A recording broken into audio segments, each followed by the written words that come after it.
some of the toughest but most important questions I get asked as a fee-only financial advisor with over 20 years of experience is, hey Azul, at what age should I retire? Is there a perfect age to retire?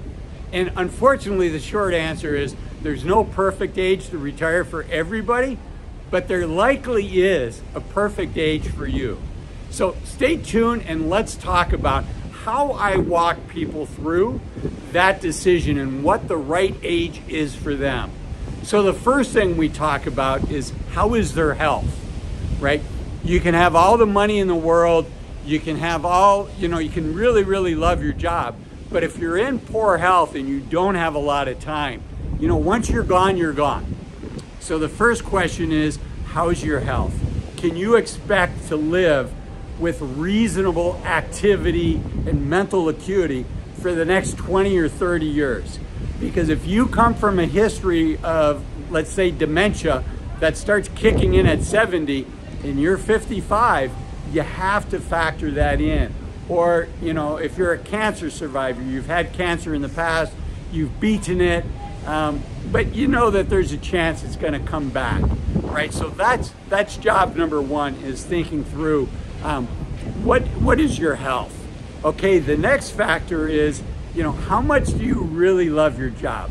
And I'll tell you, when I ask that question, 80% of the time I hear, oh, I love my job, right? It just kind of comes out. It's kind of the societally acceptable answer. However, we know that when HR companies survey employees, if they, let's say your name's on the survey, 80% of people are going to say, they're very satisfied or they love their job. But do that same survey anonymously, and it's the exact inverse. Only 20% of people say that they love their jobs. I should say this is for American employees. And that's sad, but that's the reality.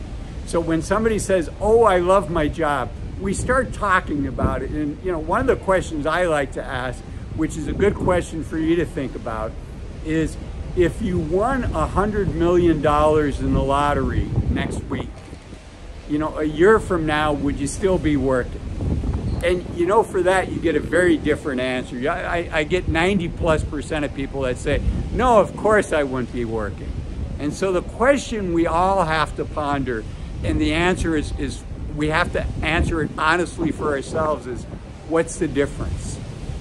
If you have enough money to live the life that you want, what's the difference between, let's say the number is $800,000 for you. You have $800,000 and you're still working.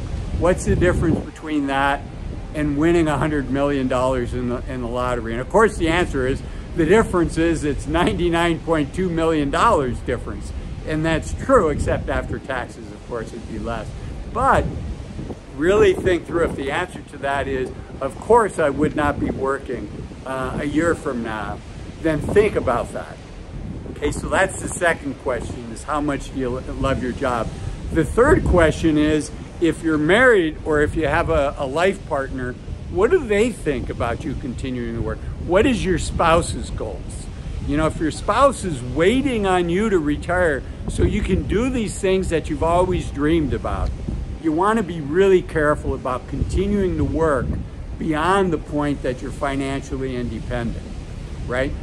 And then on the opposite side of that coin, there are spouses that are nervous about, what's retirement going to look like for us? I married my spouse for better or worse, but I didn't marry him for lunchtime, right?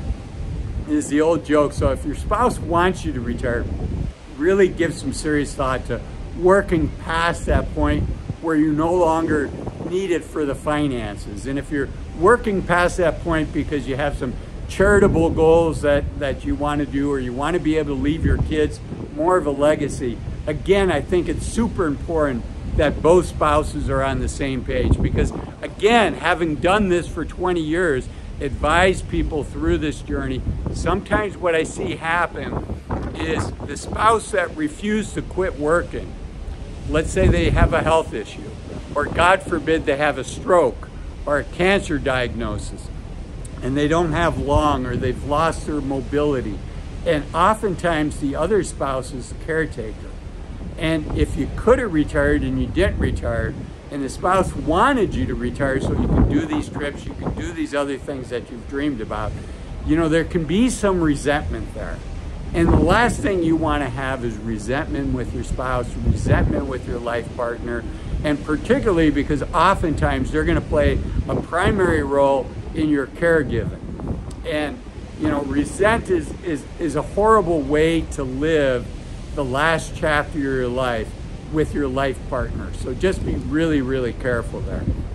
Okay, so the fourth item that I want to talk about, and what most people thought a financial advisor would start with, is your finances. Do you have enough money to retire? And looking through that and making sure that you do have enough money. And what does that retirement look like? You know, for some people, $800,000 is enough money to retire very comfortably. For other people, you know, maybe I've had people that say, I need $5 million to retire. And we look at their cash flow needs, and they're right. Based on what retirement looks like for them, maybe they do need $5 million, but it's a trade-off, right? The longer you work in order to be able to get that financial goal, there's always ways to make more money, but there's no way to make more time. And often at our age, once your health is lost, it's very difficult to get it back. So just be careful what those financial goals are. Make sure they're aligned with your values. And then also be careful not to have the goalpost for those financial goals to continue to move. It's super easy to say, you know, my goal is $1 million and then I'll retire. And you get to $1 million and say, well, I want a buffer.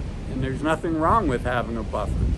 But you get to, let's say you want a $500,000 buffer or $200,000 buffer. And then you get there and it's like, well, I just want to work one more year. And that term, be careful with that term, one more year. Those can be 3 of the more dangerous words in retirement planning.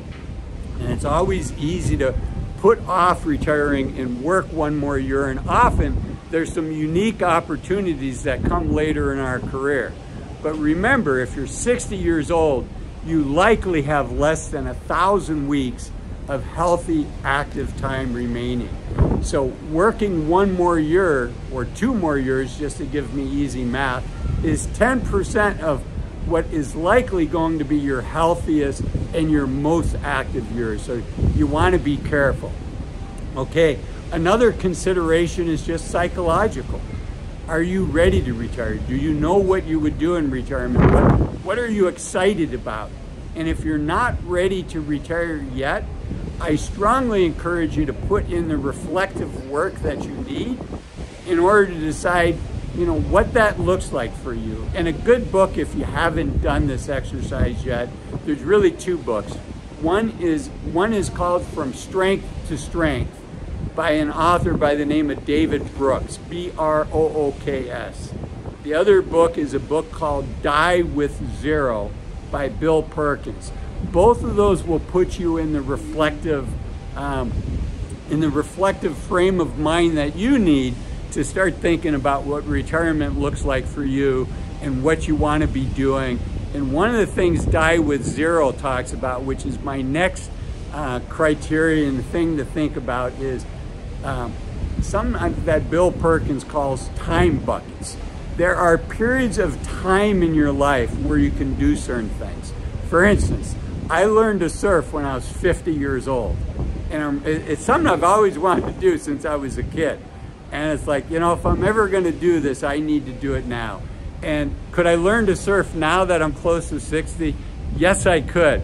But I suspect it would be harder, right? Because when you fall off a surfboard into a wave, it's tumbling you around, and you better have done your yoga and have plenty of flexibility in place. Okay, and the last thing I want you to think about is watching this video here that talks about 5 reasons to retire as soon as you can. It's kind of part 2 and a continuation of this important discussion. Again, 5 reasons to retire as soon as you can. It has over 500,000 views. I know you'll find it helpful as well.